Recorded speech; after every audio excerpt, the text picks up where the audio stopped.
Donc, je vais zapper sur les présentations. Vous me connaissez, vous connaissez Joachim. Si vous ne me connaissez pas, eh bien, vous pouvez aller nous voir sur Twitter.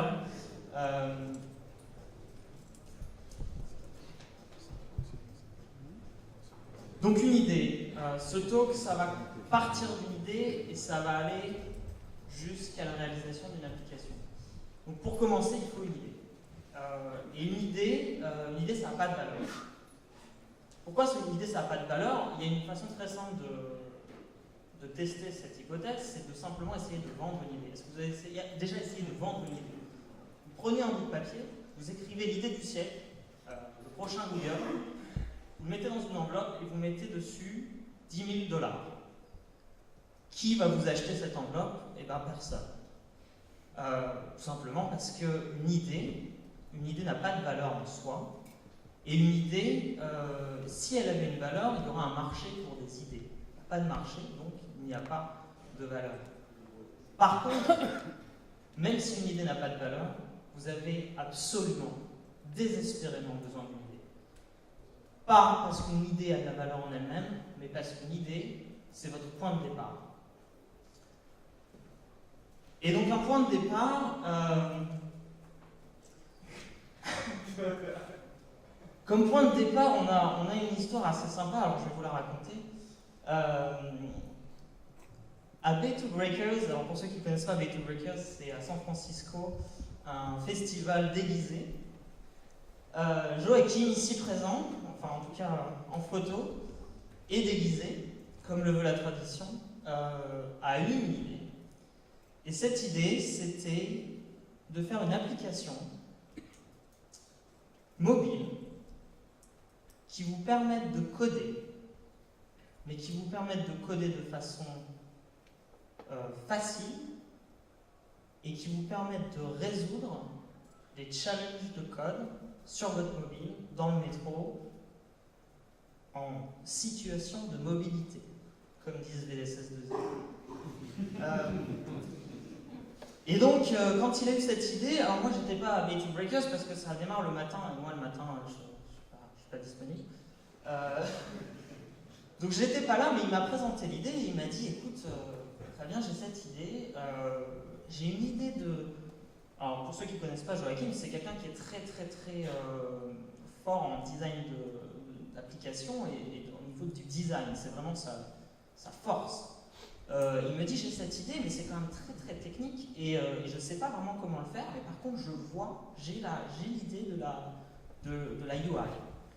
Et je lui dis bah écoute, moi j'aime bien ton idée et puis tu as de la chance, moi j'ai une idée de comment, enfin je vois comment faire ça.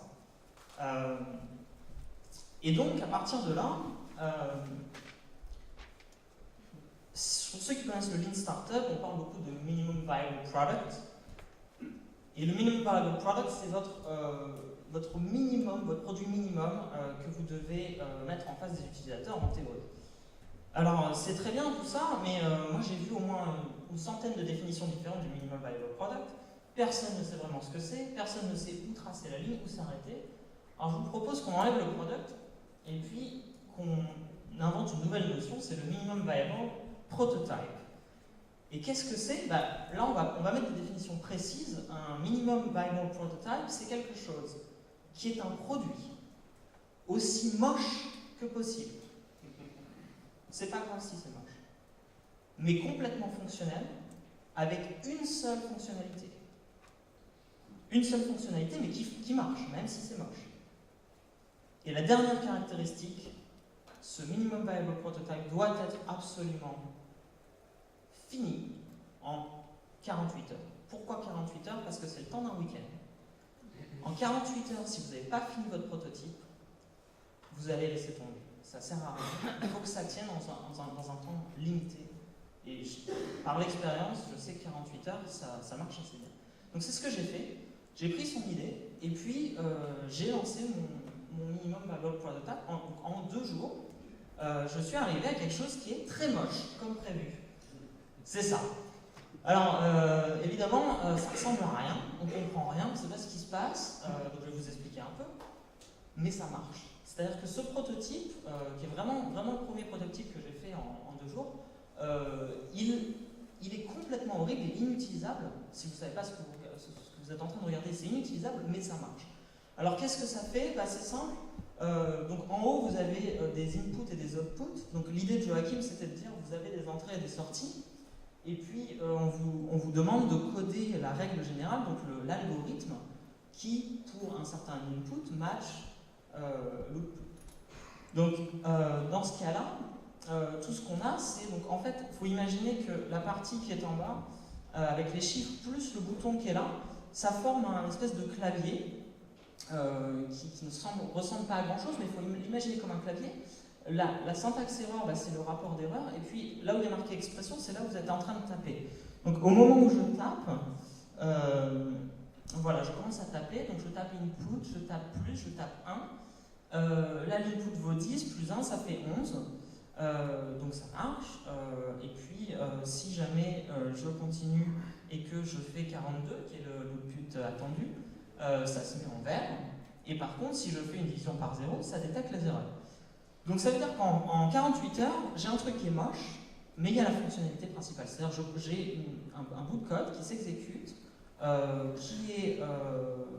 qui donne un résultat, et bien sûr ça sert à rien parce que c'est moche et que personne ne veut l'utiliser.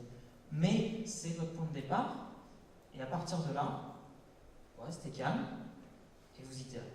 Et quand vous restez calme et vous itérez à partir d'un minimum viable prototype, le gros avantage c'est que vous avez quelque chose qui marche déjà. Vous avez déjà du code, et du coup, ça vous permet de très très vite l'améliorer. Et en seulement, bon alors c'est vrai que ça aide de travailler avec quelqu'un qui sait faire de l'UI, mais très très vite, on est arrivé à quelque chose comme ça, qui est toujours pas très très beau, mais qui est quand même beaucoup mieux. Et donc là, on commence à comprendre ce qui se passe, on a des inputs, on a des outputs, on a trois exemples en haut, on a le code qui s'affiche au milieu, et puis en bas, on a le clavier, donc c'est cette notion de clavier adaptatif dont je vous parlais tout à l'heure. Et donc ça c'était très très très tôt, hein. Ça, on est dans les premières semaines, je crois, encore du développement. Donc maintenant, je voudrais parler quand même un petit peu de ce projet plus en détail. Le corps du projet est donc un interpréteur. Donc on n'est pas en train de faire un client Twitter, on n'est pas en train de faire un flux RSS, on est en train d'essayer de compiler du code et de l'exécuter sur un téléphone, et le tout avec toutes les contraintes du téléphone, et puis avec aussi quand même pas non plus énormément de temps pour le développer, mais il faut quand même avoir un certain interpréteur. Donc comment on attaque un problème qui est quand même difficile, qui est un problème de la compilation d'un programme et de l'exécution d'un programme. Alors je propose une méthode très simple. La première chose, c'est n'oubliez pas la théorie, parce que la théorie, ça va vous donner un support, et ça va vous permettre de démarrer pas complètement à côté de la plaque. Ensuite, tout simplement diviser pour régner, break it down, et puis, comme pour ce que je vous disais sur le produit, ça s'applique aussi à vos problèmes. Vous démarrez par le plus simple que vous pouvez faire, et puis vous itérez. Donc plus en détail, Einstein disait faites les choses simples, mais pas plus simples que nécessaire.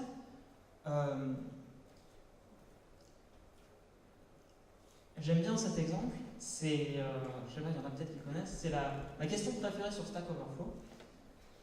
C'est quelqu'un qui arrive sur Stack Overflow et qui dit j'ai une super regex là, j'aimerais bien, elle marche presque, mais elle marche pas complètement.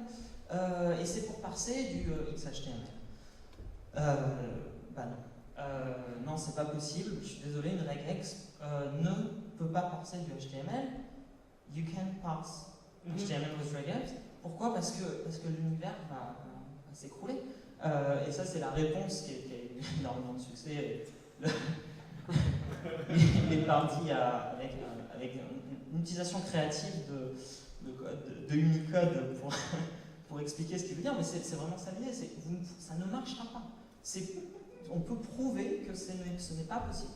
Donc si vous ne connaissez pas la théorie, vous n'avez aucune chance, vous avez perdu. Donc, ça ne veut pas dire qu'il faut forcément avoir fait une super école, ça veut juste dire faites votre recherche sur le web, rafraîchissez-vous la mémoire si vous avez quelques notions, Et puis repartez d'une base solide, n'oubliez pas la théorie. Alors comment j'ai divisé ce problème? De la façon classique, on est en train d'écrire un interpréteur, d'accord? Donc on est en train de parser du code. D'abord il y a un lexeur, le lexeur divise le code en tokens. Ces tokens arrivent dans un parseur, ce parseur produit un arbre syntaxique, et cet arbre syntaxique, vous l'évaluez. C'est connu, c'est la division classique.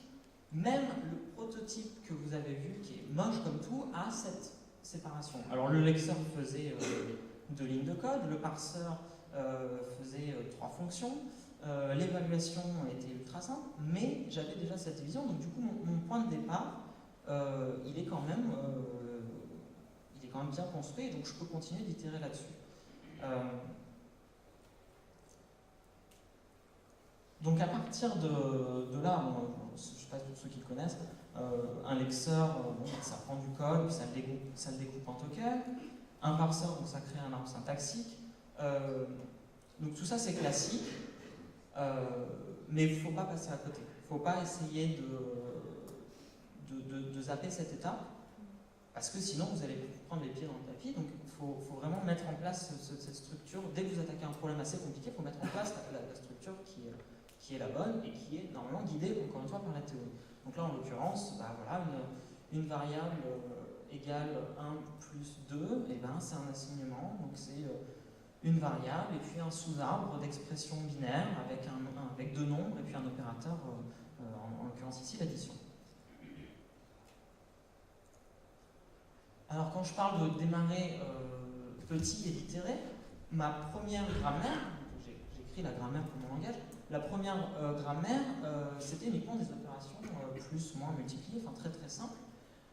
Très vite, je vais rajouter les structures que vous avez besoin pour coder, et puis à la fin, uniquement à la fin, et pas avant, je me suis un peu poussé, et puis j'ai fait des trucs un peu plus avancés, comme de la programmation fonctionnelle, du passage de fonctions en paramètres, des choses comme ça, qui vous donnent un pouvoir d'expression bien plus fort, mais toujours itératif. Et à chaque point de mon code, j'avais quelque chose qui fonctionnait.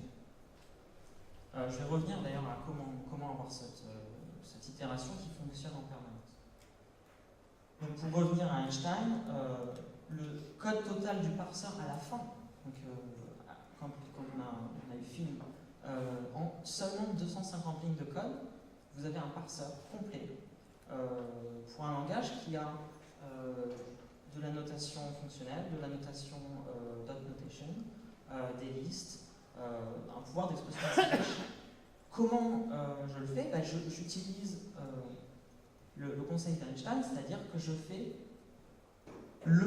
l'algorithme le plus simple, mais qui est quand même un vrai parseur. Je n'utilise pas une expression régulière, parce que ça ne marcherait pas, mais j'utilise l'algorithme le plus simple, qui nous permet quand même de résoudre le problème. Le plus simple, en l'occurrence pour ce problème-là, c'est le recursive descent parsing. C'est tout simplement un algo très très très connu qui va aller chercher chaque token et à partir de là décider de qu'est-ce qu'on est en train de parser. Alors pareil, encore une fois, pour revenir à cette histoire de savoir la théorie, pour que cet algorithme fonctionne bien, en l'occurrence, votre grammaire doit être LL de 1, ou au moins LL de K en ayant un K limité. Je ne vais pas rentrer trop dans les détails de la théorie, mais c'est très important. Et encore une fois, si vous ne connaissez pas ces bases, il faut aller lire, il faut aller se rafraîchir la mémoire. Moi, ça faisait longtemps que je n'avais pas fait ça, je me suis rafraîchi la mémoire, et je me suis rappelé de ce que c'était qu'une grammaire LL de 1, et de pourquoi c'était important, et de comment il fallait l'implémenter, de comment transformer des parties de ma grammaire qui n'étaient pas LL de 1 pour qu'elles soient LL de 1. L'avantage aussi, c'est que dès que j'ai essayé de faire des choses dans mon langage qui ne passaient pas en LL de 1, donc LL de 1, pour ceux qui ne connaissent pas, c'est juste, vous pouvez décider de quelle est l'étape suivante en regardant qu'un token en avance. J'ai des fois essayé de faire des choses qui ne marchaient pas, qui demandaient un autre algorithme. Et là, je savais que j'avais le choix. Soit je reprenais un autre algorithme pour avoir ce nouveau pouvoir d'expression, ou je retransformais mon langage pour continuer d'utiliser cet algorithme-là. Mais en connaissant la théorie, je sais où je vais, je sais quels sont les choix qui s'offrent à moi, et je sais que si j'essaye de faire une grammaire pas LL de 1 avec un récurseur de Tyson Parser, ça ne marche pas. Donc encore une fois, c'est pour éviter de se prendre les pieds dans le tapis.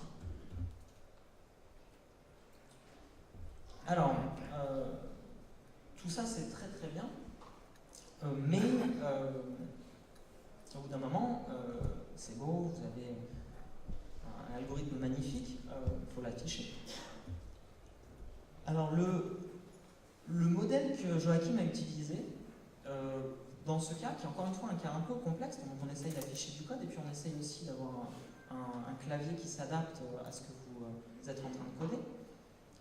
Son modèle, c'est je mappe directement, ou le plus proche possible, mon modèle de données sur ma UI. Alors, premièrement, si vous n'utilisez pas de vue custom en Android, c'est dommage. Pourquoi? Parce que d'une part, ça vous permet de gagner, faire de l'optimisation, etc. Mais surtout parce que ça vous donne une flexibilité et ça vous permet justement d'employer cette technique. Dans notre cas, par exemple, eh bien, pour chaque expression, donc bien sûr c'est récursif, pour chaque expression, on crée une vue expression. Cette vue expression peut contenir d'autres sous-vues. De la même façon que mon arbre syntaxique est récursif à des expressions qui contiennent des expressions.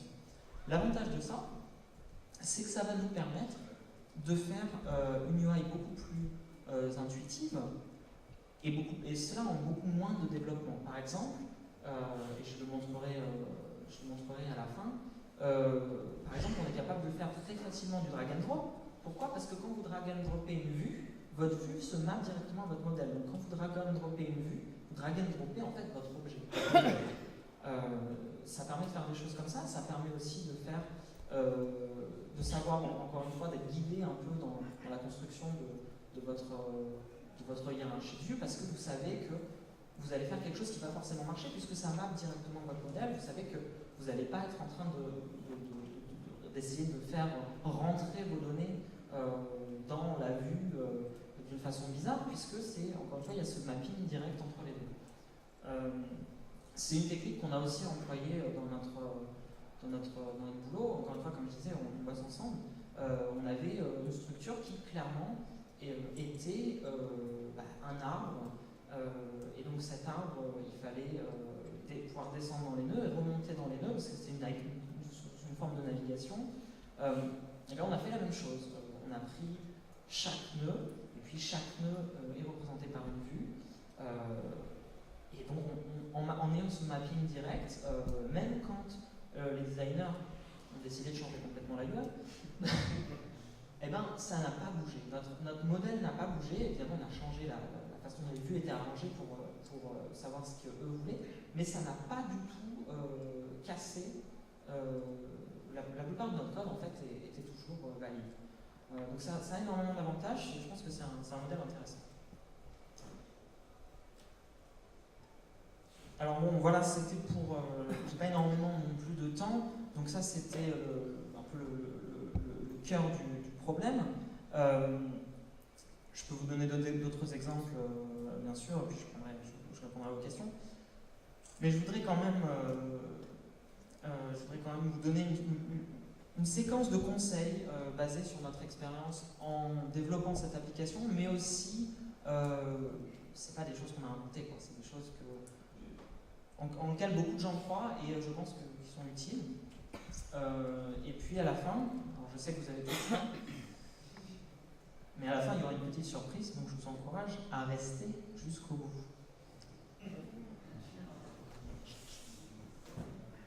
Alors tout à l'heure, je vous parlais de comment itérer et comment être capable de continuer cette itération avec quelque chose qui marche en permanence, mais quand même qui n'est pas du code complètement acheté à la poubelle. Alors comment on fait ça? Eh bien, encore une fois, j'ai inventé une autre notion. C'est le just-in-time refactoring. Alors ça sert à... C'est quoi le just-in-time refactoring? Honnêtement, c'est vraiment comme ça qu'on a fonctionné pour le développement de l'application et ça marche très bien. C'est refactorer votre code au moment où vous sentez que c'est nécessaire, mais surtout pas avant. Pourquoi surtout pas avant? Parce que si vous faites ça, vous allez over-engineer, c'est-à-dire que vous allez faire une structure complexe, vous allez générifier tout votre code en disant bah ouais, ça on va sûrement en avoir besoin plus tard. Mais on est dans un processus itératif, vous savez absolument pas où vous allez de façon très précise, vous n'avez pas un plan très précis, vous êtes en train de tester. Donc du coup, c'est trop tôt. Par contre, si vous ne refacturez pas au moment où il y a besoin de générifier, c'est trop tard. Parce qu'on sait tous que la technique va vous tuer. C'est-à-dire que vous allez empiler des couches de code, duct tape les uns avec les autres, ça va finir par casser, par s'effondrer. Donc, pas avant, mais pas après. Donc c'est un équilibre à trouver. Bon, et puis évidemment, comme toutes les règles, il y a une exception. À la fin, il faut quand même chier. Alors, toujours dans cet esprit d'essayer d'avoir du code solide, ça va vous paraître bizarre que je suis en train de vous raconter qu'on a fait une app en 4 mois, qu'on a un boulot en plus, donc c'est un projet à côté. Donc vous pensez qu'on a décidé de faire ça en mode crade, soyons clairs. Et c'est pas complètement faux, mais c'est pas complètement vrai non plus. Et alors pourquoi c'est pas complètement vrai? Parce qu'il y a des choses critiques. Il y a des choses critiques pour lesquelles les bonnes pratiques vont vous aider. Alors je vous dis pas d'avoir une couverture à 100% de vos tests quand vous faites un petit produit comme ça en mode itératif. Évidemment, si vous faites une appli critique, une appli bancaire, c'est différent. Mais par contre, ce que je vous dis, c'est que pour la partie critique de votre code, donc en l'occurrence pour nous c'était le parseur et le langage, faites des tests unitaires, ça vaut vraiment le coup. Et une petite astuce, nos tests unitaires, on n'a pas de moteur de test unitaire, on n'a rien parce qu'on était en mode agile, dirons-nous. Mais par contre, on a des tests, c'est-à-dire un bout de code qui fait un test qu'on lance au démarrage de l'appli. C'est-à-dire que vous lancez l'appli, si les tests sont cassés, ça vous balance une pop-up, et puis ça vous embête, ça vous agace. Les tests unitaires qui sont rouges, si vous êtes en mode itératif comme ça, et vous êtes seulement 2 ou 3 personnes à bosser sur un petit projet, vous allez le laisser tomber. Si vous avez une pop-up qui vous agace à chaque fois que vous lancez votre application, vous allez fixer vos tests. Et ça nous a sauvés, ça vous a vraiment sauvé. C'est-à-dire qu'on avait des problèmes qu'on a pu détecter grâce à ça et qu'on a fixé en avance avant que ça ait des conséquences plus désastreuses parce qu'on avait cette pop-up qui nous agaçait.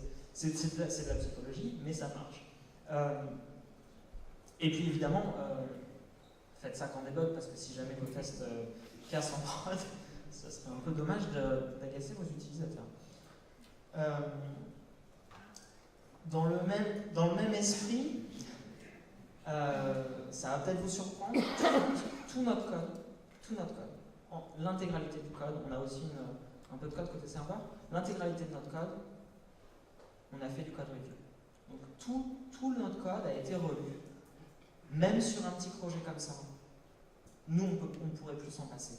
Alors il y a deux intérêts, il y a deux avantages énormes qui me font dire que c'est pas une perte de temps. Le premier, c'est que, évidemment, relire du code, s'il y a 2 perdus qui regardent votre code, vous avez beaucoup plus de chances de trouver les erreurs. Et effectivement, on a des erreurs critiques qui ont été trouvées comme ça. Mais deuxièmement, c'est de la communication. C'est-à-dire que le code review, ça vous permet de communiquer la connaissance. À partir du moment où vous êtes plus qu'un, ça vaut le coup. Dès que vous êtes 2, nous on est 2, ça vaut déjà le coup. Parce que ça veut dire que tout le code que Joachim a écrit, je l'ai au moins vu une fois. Tout le code que j'ai écrit, il l'a au moins vu une fois. S'il y a besoin de faire un fixe, s'il y a besoin de comprendre quelque chose qui ne se passe pas bien, au moins il a lu le code, j'ai lu le code, au moins on le connaît.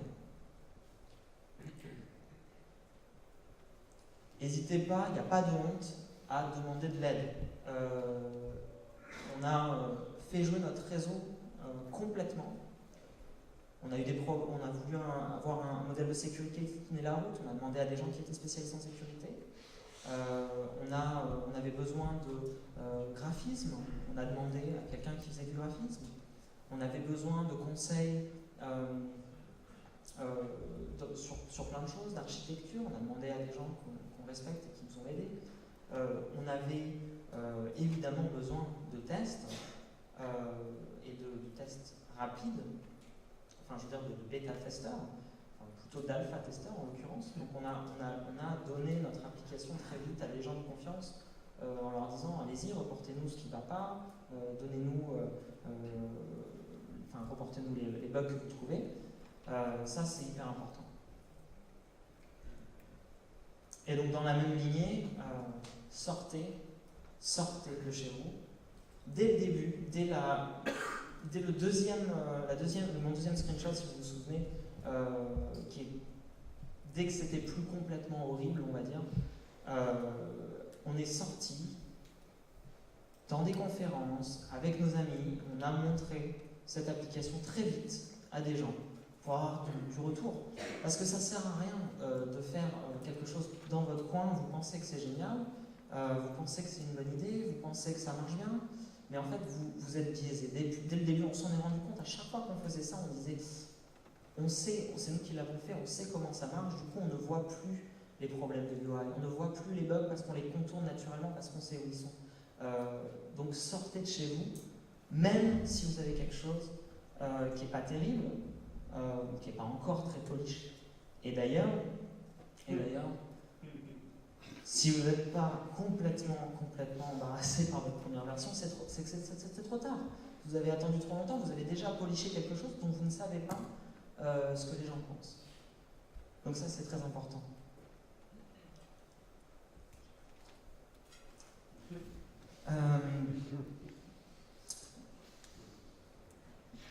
Pour finir, il y a un moyen très très simple de vous forcer à shipper. Parce qu'encore une fois, on est parti de l'idée, je vous ai raconté toute l'histoire, mais au bout d'un moment, cette idée, une fois que vous l'avez réalisée, il faut se forcer à la shipper.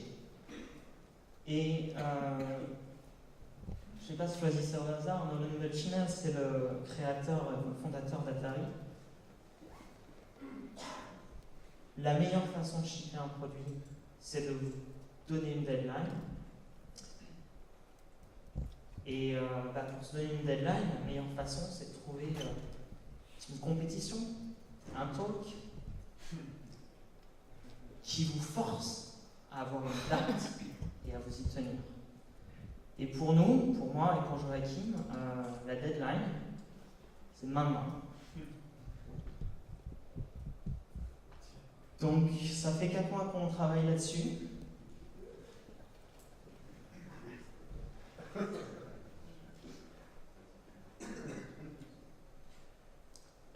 Je vous présente un peu de Larsen. Je vous présente Hacked.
petite surprise pour vous. Donc ça, c'est l'application finale. Bon, je vous ai menti un peu dans le sens où il y a quelques versions évidemment entre le dernier screenshot et ça. Mais bon, il fallait que je réserve un effet de surprise. Tout le monde dans cette salle est invité à tester cette application qui est disponible dès maintenant en version bêta. Et pour ça, tout ce que vous avez à faire, c'est de vous inscrire avec votre accès VIP. Alors vous avez le droit vous pouvez vous amuser à tweeter ce lien. C'est tant pis pour vous, on prendra uniquement les 200 premiers inscrits. Je pense que ça va aller peut-être 300, je ne sais pas combien il y a de personnes dans la salle. Si vous enregistrez maintenant, en tout cas, vous avez toutes les chances d'avoir un accès prioritaire. Donc merci beaucoup, et puis je vais répondre à vos questions si vous en avez.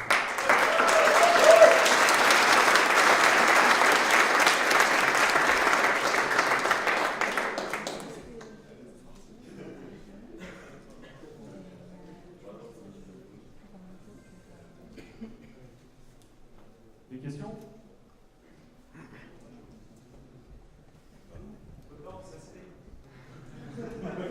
Ouais.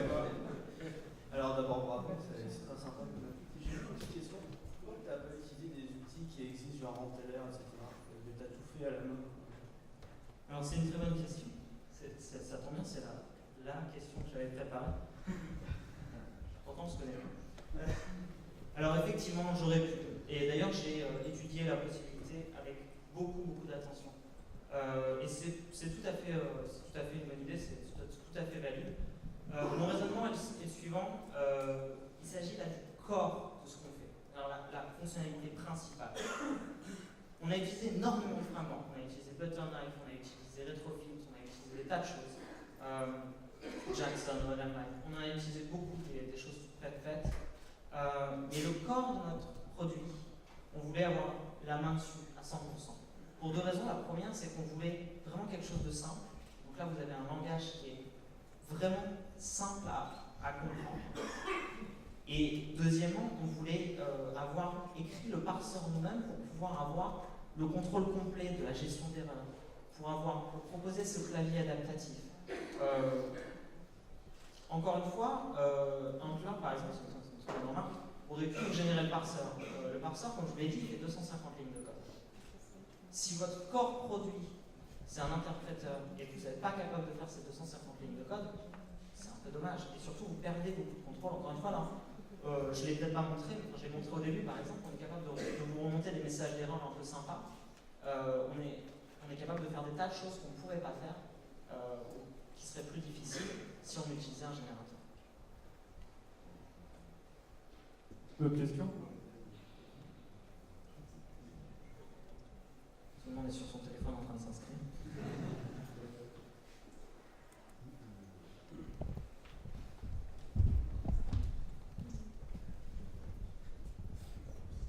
Merci. Est-ce que tu pourrais nous parler un peu des outils que tu as utilisés pour faire tout ça en si peu de temps? Quand tu parles de code review et de choses comme ça, tu as utilisé des outils particuliers? Alors, évidemment, on a bien sûr utilisé GitHub, c'est pour ça que je parlais de pull request, c'est absolument fantastique. Donc on utilise GitHub pour le code review et pour le code.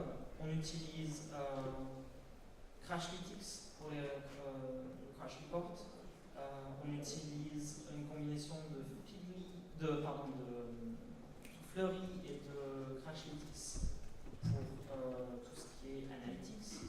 On utilise, alors on a une partie serveur, je ne vais pas parler, mais on a une partie serveur, on utilise Heroku, qui est absolument extraordinaire. Qu'est-ce qu'on utilise d'autre pour développer Android Studio? Voilà. Au niveau des frameworks, comme je disais, j'ai peut-être pas cité, on utilise React, on utilise pas mal de choses. Je pense que j'ai cité les principaux outils.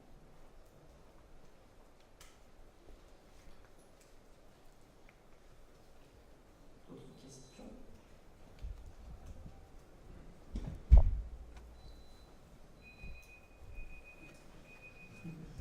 Et pas de son. Bonjour, merci pour la présentation. Tu parlais tout à l'heure que tu as fait appel à des experts pour la sécurité, mais là dans l'application, à quel niveau la sécurité était nécessaire? Alors en fait, on fait appel à des experts de sécurité au niveau du serveur. Encore une fois, j'en ai pas beaucoup parlé, mais il y a tout un. On a choisi le nom Hacked. On voulait avoir. Alors, je suis certain que les gens. Ce n'est pas un défi. Je suis certain que les gens très doués trouveront des failles, on en a toujours. Mais c'est quelque chose qui n'est pas ni moi ni Joachim notre domaine d'expertise. Du coup, c'était juste un exemple. Il se trouve qu'on a des très bons amis qui sont forts là-dedans. On en a un qui nous a fait quelques conseils et une personne indépendante qui a essayé d'attaquer le serveur.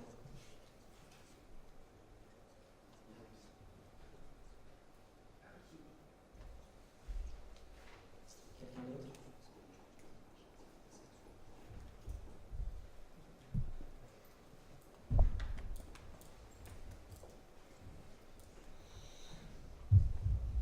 Donc, merci pour la présentation et félicitations pour l'invitation.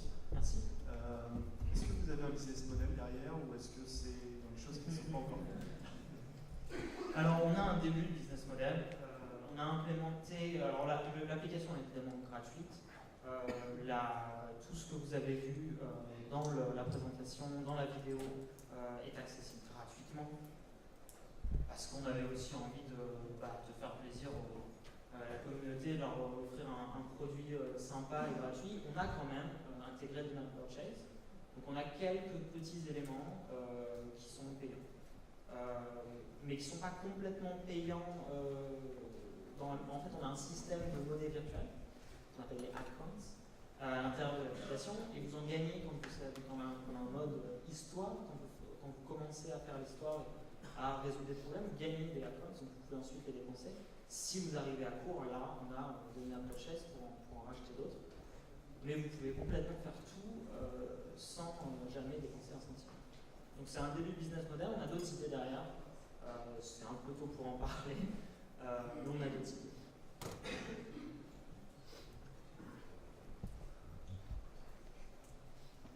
Donc, apparemment, on a encore un tout petit peu de temps. Dernière question, peut-être? Ouais, dernière. Allez. Merci pour la présentation. Pourquoi est-ce que vous avez utilisé Twitter comme réseau social et pas Alors pour deux raisons.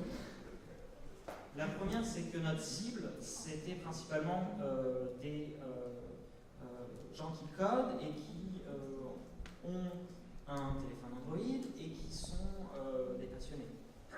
Il se trouve que on a un réseau qui est principalement sur Twitter de gens qui sont exactement dans cette cible-là. Du coup, au lieu d'implémenter 15 réseaux sociaux, on a préféré choisir Twitter. La deuxième raison, c'est que je me rappelle que c'est Joachim qui est avec moi, donc c'était un petit peu obligé.